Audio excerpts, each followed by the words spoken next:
അതിനുശേഷം പലപ്പോഴും പല സ്ഥലത്ത് വെച്ചും അവർ തമ്മിൽ വാക്കുതർക്കങ്ങളുണ്ടായി. ആഭ്യന്തരമന്ത്രി ശേഖരൻ അനന്തേട്ടൻ്റെ ഉറ്റ സുഹൃത്താകൊണ്ടായിരിക്കണം നേരിട്ടൊരു ബലപ്രയോഗത്തിന് അവർ തയ്യാറാവത്. ഇതിനിടയ്ക്ക് അവരുടെ സ്ഥലത്തിരുന്ന എൻ്റെ കമ്പനി പൊളിച്ചു മാറ്റുമെന്ന് പറഞ്ഞ് അവരെന്നെ നിർബന്ധിച്ചുകൊണ്ടിരുന്നു.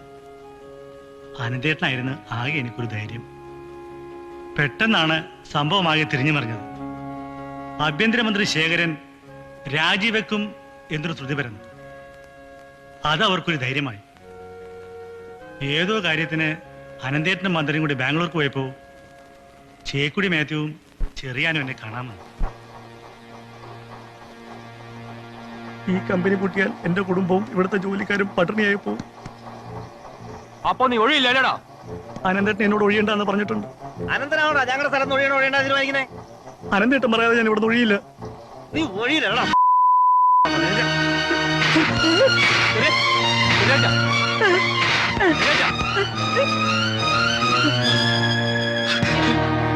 3 ദിവസം സമയം തരിക. അതിനുള്ളിൽ ഇവിടുന്ന് കമ്പനി പൊളിച്ച് മാറ്റിയില്ല നിന്റെ കയ്യും കാലും തല്ലി ഓടി.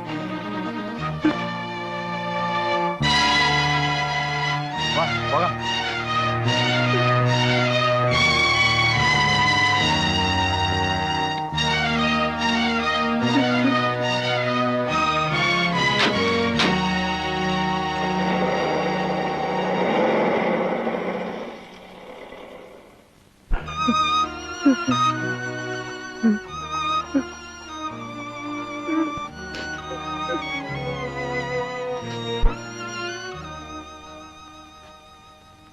നിന്നെ ഒരു തല്ലിയല്ലേ? നീ വാ.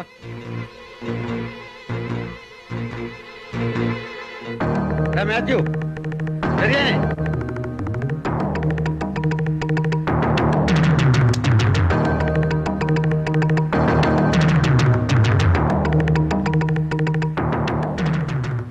ആരാടാ അവനെ തല്ലിയത്? എടാ ആരാവനെ തല്ലിയെന്ന്? ആരാടാ നിന്നെ തല്ലിയേ? ഞാനാ തല്ലിയത്. തിരിച്ചില്ലടാ, തിരിച്ചില്ലടാ. തല്ലാനാ പറഞ്ഞില്ല ഞാൻ നിന്നെ തല്ലും. എന്നെ കൊണ്ട് പറ്റില്ല. നാണമില്ലേടാ നിനക്ക്? തല്ലിയവനെ തിരിച്ചെല്ലാം വയ്യെങ്കിൽ പോയി തൂക്കിച്ചാവ്. പോ. നിനക്കൊക്കെ അറിയാമോടാ അവൻ ആരാണെന്ന്? അവന്റെ അപ്പൻ സ്വന്തം ജീവൻ പണയപ്പെടുത്തി നിന്റെയൊക്കെ അപ്പനെ രക്ഷിച്ചില്ലായിരുന്നെങ്കിൽ അയാളെ കസ്റ്റംസുകാർ പട്ടിയെ പോലെ വെടിവെച്ച് കൊല്ലുമായിരുന്നു. ആ കടപ്പാട് തീർക്കാൻ അന്ന് അയാൾ കെട്ടിക്കൊടുത്ത കമ്പനിയാണ് നന്ദിയുള്ള മക്കളിൽ നിന്ന് പൊളിച്ചു മാറ്റാൻ പറഞ്ഞിരിക്കുന്നത്. എടാ, സ്ഥലത്തിന് പൈസ വേണമെങ്കിൽ പറഞ്ഞോ, അല്ലാതെ അവനെ ഇവിടുന്ന് ഒഴിപ്പിക്കാനാണ് ശ്രമമെങ്കിൽ അത് നടക്കില്ല. അത് താനാണോ തീരുമാനിക്കുന്നത്? അതെ.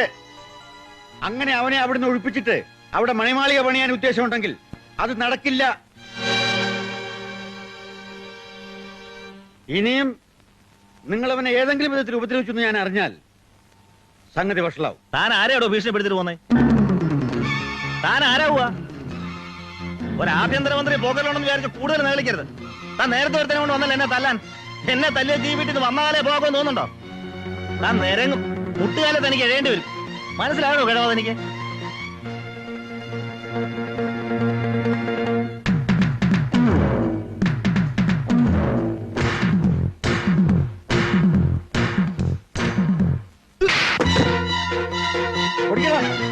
എന്നെ മുട്ടുകല്ലിൽ ഓടിക്കടാ. കാണട്ടെ.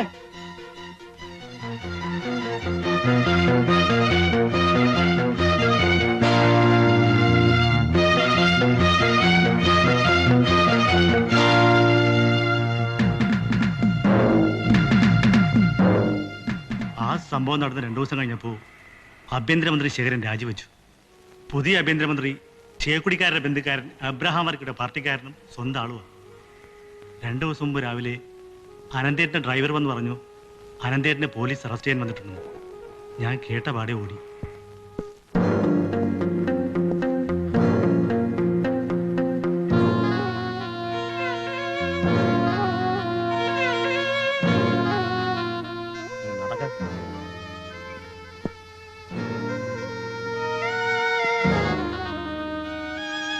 എന്നെ വിടുവോ?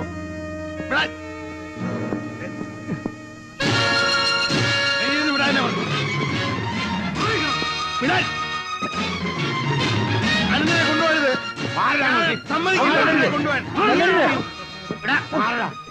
അവർ തല്ലരുത്, അവർ തല്ലരുത്. ശങ്കര, ശങ്കര, ബഹളം ഉണ്ടാക്കരുത്. അവരവരുടെ കടമ ചെയ്തോട്ടെ. പിടിച്ചോണ്ട് പോണോനെ ആ ജയിപ്പിക്കാറ് എന്നെ കരുതി നിങ്ങൾ ആരും ബഹളം ഉണ്ടാക്കരുത്. ആ കേറ് കേറാൻ.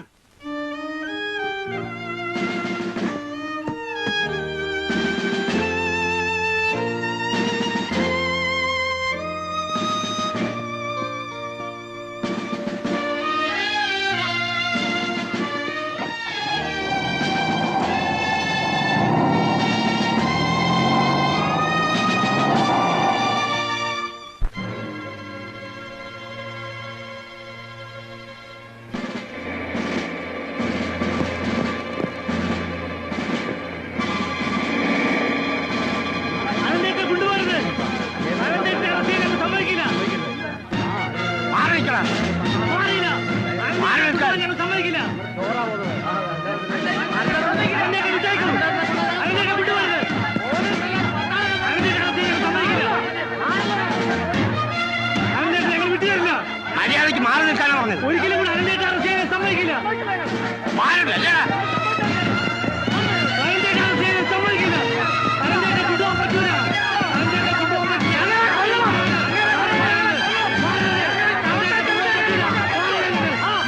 അവർ തല്ലരുത്, അവർ തല്ലരുത്.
ഞങ്ങളാവുന്നത് ശ്രമിച്ചു നോക്കി തടയാൻ. അവസാനം 2 വണ്ടി നിറയെ റിസർവ് പോലീസ് വന്നു. അവർ ആളുകളെ മുഴുവൻ വിരട്ടി ഓടിച്ചു. വണ്ടികളൊക്കെ മാറ്റി. പിന്നെ അനന്തേട്ടനെ കൊണ്ടുപോയത്.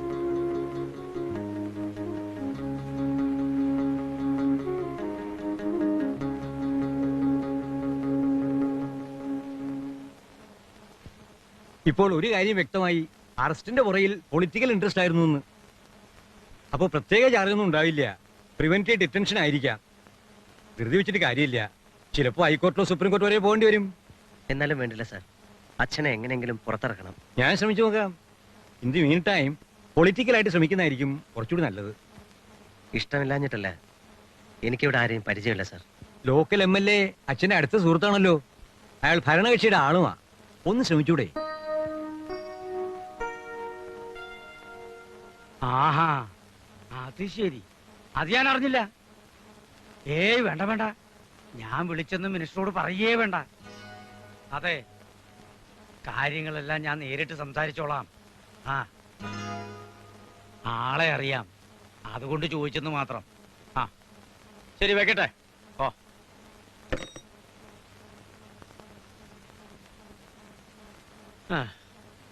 ഒരു രക്ഷയില്ല, ഒരു വിധത്തിലും വഴങ്ങുന്നില്ല. ആ, ഞാനൊരു കാര്യം തുറന്നു പറയുന്നതിൽ ഭീമന് വിഷമം തോന്നരുത്. ഭീമനല്ല, അർജുൻ. ആ, അർജുനെങ്കിൽ അർജുനൻ. ഈയിടെ തീരെ ഓർമ്മ നിൽക്കുന്നില്ല. സാറ് കാര്യം പറ. ഇപ്പോഴത്തെ ആഭ്യന്തരമന്ത്രി കുറെ കാലം മുമ്പ് അച്ഛന്റെ കമ്പനിയിലെ തൊഴിലാളി നേതാവായിരുന്നു. അന്നൊരു കള്ളക്കേസിൽ കുടുക്കി അയാളെ കുറച്ചു ദിവസം അച്ഛൻ അകത്താക്കിയിട്ടുണ്ട്. അതറിയാമോ? കള്ളക്കേസല്ലായിരുന്നു, കുറ്റം ചെയ്തതിന് കോടതിയാ ശിക്ഷിച്ചത്. യൂണിയനിൽ ചേരാത്തതിന് തൊഴിലാളികളെ തല്ലിയാൽ പിന്നെ എന്ത് ചെയ്യണം സാർ? അതൊന്നും എനിക്കറിയില്ല. ഞാൻ തിരുവനന്തപുരത്ത് വിളിച്ചപ്പോ കിട്ടിയ ന്യൂസാ. അതിനുശേഷവും ഈ മാന്യൻ പാർട്ടി ഫണ്ടിനെന്നും ഇലക്ഷനെന്നും മറ്റും പറഞ്ഞ് അച്ഛന്റെ അടുക്കൽ നിന്ന് കാശ് കൈനീട്ടി വാങ്ങിക്കുന്നത് എന്റെ കണ്ണുകൊണ്ട് ഞാൻ കണ്ടിട്ടുണ്ട് സാർ. അതുകൊണ്ടൊക്കെ ജയിലിൽ കിടത്തിയ വൈരാഗ്യം തീരുവോ? അത് പോട്ടെ, കൂട്ടത്തിൽ പറഞ്ഞെന്നേ ഉള്ളൂ. അപ്പൊ ശരി. അനന്തനോട് എനിക്ക് കടപ്പാടുണ്ട്. അതുകൊണ്ട് ഞാൻ കാല് വരെ പിടിച്ചു നോക്കി. പക്ഷെ എന്ത് ചെയ്യാം? കാലും കൈയൊന്നും സാറ് പിടിച്ചില്ല. ഫോണിൽ കൂടെ സംസാരിച്ചതൊക്കെ ഞാൻ കേട്ടതല്ലേ. പറഞ്ഞു എന്ന് വരുത്താൻ വേണ്ടി മാത്രം ഒന്ന് വിളിച്ചു. അതെ, എനിക്ക് അത്രേ സൗകര്യമുള്ളൂ. നിരപരാധിയൊന്നും അല്ലല്ലോ നിന്റെ അച്ഛൻ. ഒരു വ്യാഴവട്ടത്തിൽ കൂടുതൽ അകത്ത് കിടക്കാനുള്ള കുറ്റം ചെയ്തിട്ടുണ്ട്. ഇപ്പോഴെങ്കിലും തുറന്നു പറഞ്ഞതിന് നന്ദി. ഇനി സമ്മേളനം വരും, ഇലക്ഷൻ വരും. അന്ന് ഇന്ന് പറഞ്ഞതൊക്കെ മറന്ന് കോളിനോസ് പുഞ്ചിരിയുമായി താൻ എന്റെ വീട്ടിൽ വരും സംഭാവന പിരിക്കാൻ. ചാണകം ഞാൻ കലക്കി വെച്ചിരിക്കും. ഒരു ജനപ്രതിനിധി വന്നിരിക്കുന്നു. ഞാനൊരു 2 വാക്ക് പറഞ്ഞിട്ട് വരാം. അന്നൊരിക്കൽ സംഭാവനയ്ക്ക് പുറമെ 20 ചാക്ക് അരി വാങ്ങിച്ചുള്ള വിദ്വാന അയാള്. വേണ്ട കേസി വാ.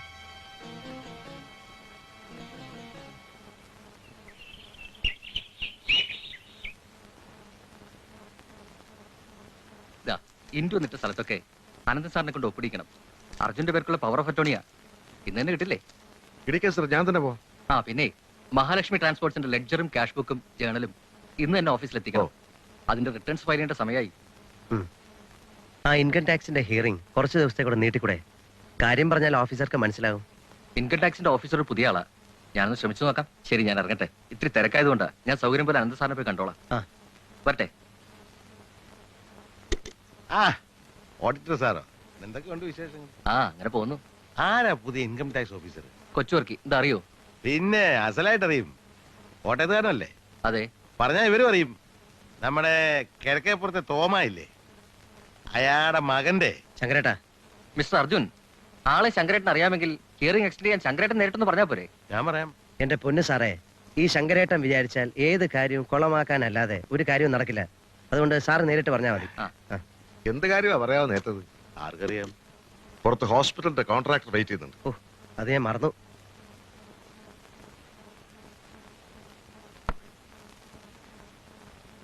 എന്താ കോൺട്രാക്ടറോട് വല്ലതും പറയാനുണ്ടോ? ഞാൻ അറിയുന്ന ആളാണെന്ന് നോക്കാമല്ലോ. വേണ്ട, ഇവിടെ ഇരുന്നാ മതി.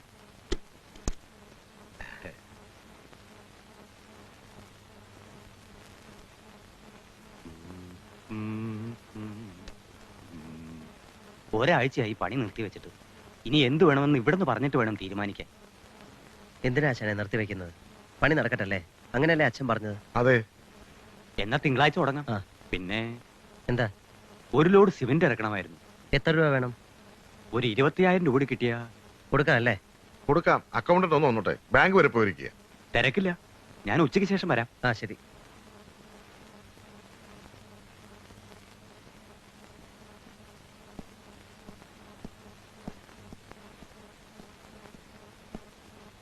ക്യാഷ് ഡ്രോ ചെയ്തോ? അക്കൗണ്ട് ഒക്കെ ഫ്രീസ് ചെയ്തിരിക്കുക. എന്താ കാരണം? സാറിനോട് മാനേജർ ഒന്ന് ബാങ്കിലേക്ക് വിളിക്കാൻ പറഞ്ഞു. ആ ബാങ്ക് ഒന്ന് വിളിച്ചേ.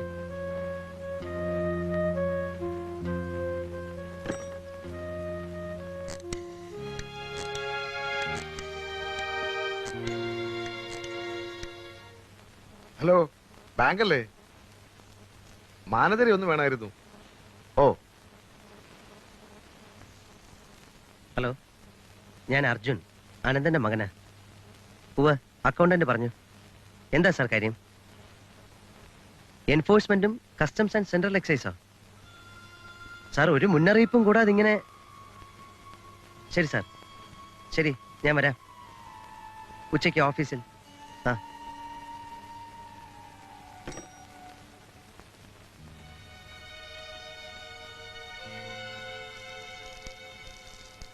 എന്താ കാര്യം? എൻഫോഴ്സ്മെന്റിന്റെയും സെൻട്രൽ എക്സൈസിന്റെയും ഇൻസ്ട്രക്ഷൻസ് പ്രകാരം അക്കൗണ്ടുകളൊക്കെ ഫ്രീസ് ചെയ്തിരിക്കുകയാണെന്ന്.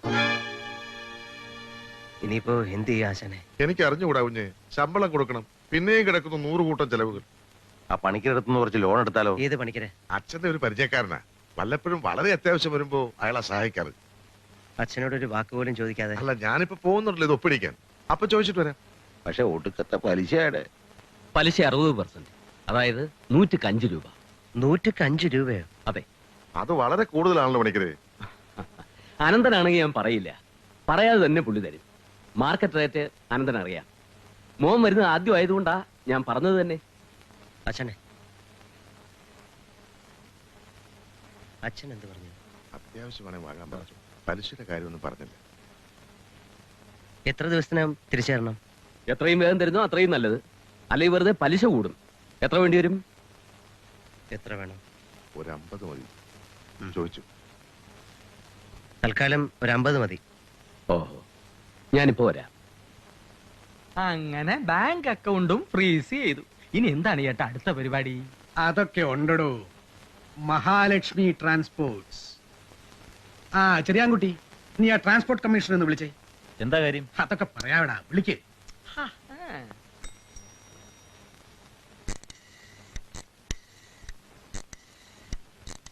ഹലോ, കമ്മീഷണർ അല്ലേ? ഹലോ, ആ ഇത് എബ്രഹാം വർക്കിയ. മഹാലക്ഷ്മി ട്രാൻസ്പോർട്ട്സ് ഇല്ലേ? അതെ, അനന്തന്റെ.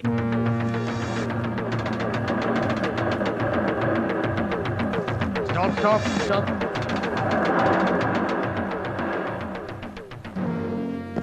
താൻ നേരെ സ്റ്റേഷനിലേക്ക് വാ. എന്തിനാ സർ? തന്നോട് വരാനല്ലേ പറഞ്ഞത്? സർ, ലോഡ് വണ്ടിയാ സർ, ഞാൻ ഇറക്കിയിട്ട് വരാം. തന്നോട് സ്റ്റേഷനിലേക്ക് വരാനാ പറഞ്ഞത്. ശരി സർ. ജീപ്പിന്റെ പിറകെ ഉണ്ടാ.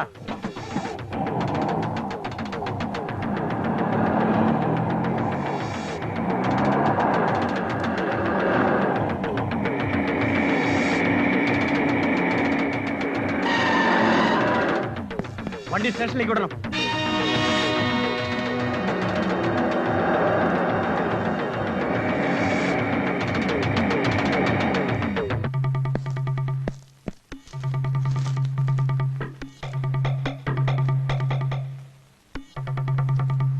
താൻ സ്റ്റേഷനിലേക്ക് വാ. സാർ, പേപ്പേഴ്സ് എല്ലാം ശരിയാണ്.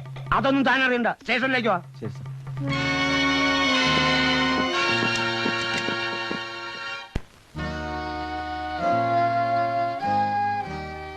ഇതുവരെ എത്ര ലോറി പിടിച്ചു?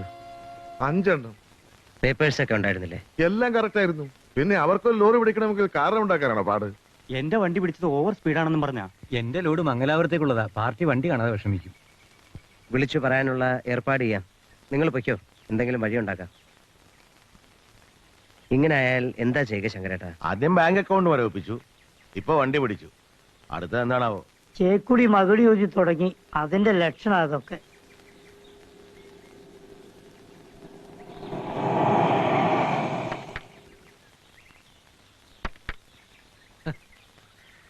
എത്രയായി? 65 രൂപ. നീ എന്താ ഒന്ന് വിളിക്കുക പോലും ചെയ്യാതെ? ഒന്നുമില്ല, ഒരു സർപ്രൈസ് ആയിക്കോട്ടെ എന്ന് കരുതി. നിനക്ക് ക്ലാസ്സില്ലേ? സ്റ്റഡി ലീവാ. ആ, റോസ്മേരി, നീ എങ്ങനെ ഇവളുടെ കൂടെ? വെറുതെ രമൻ നിർബന്ധിച്ചതുകൊണ്ട്. ഞാൻ വിളിച്ചിട്ടാ, ഒരു കൂട്ടിന്. പിന്നെ നമ്മുടെ നാടും കാണാം. നീയോ? നിന്നെ ഒന്ന് കാണാൻ. അച്ഛൻ എന്ത് ചേട്ടാ? ആഫീസിൽ പോയിരിക്കാൻ തോന്നുന്നു മോളെ. ആഹാ. ശരി, നിങ്ങൾ അകത്തേക്കല്ലേ? കേസി, എന്തോ? രവിക്ക് എന്റെ മുറി കാണിച്ചു ചെല്ലേ.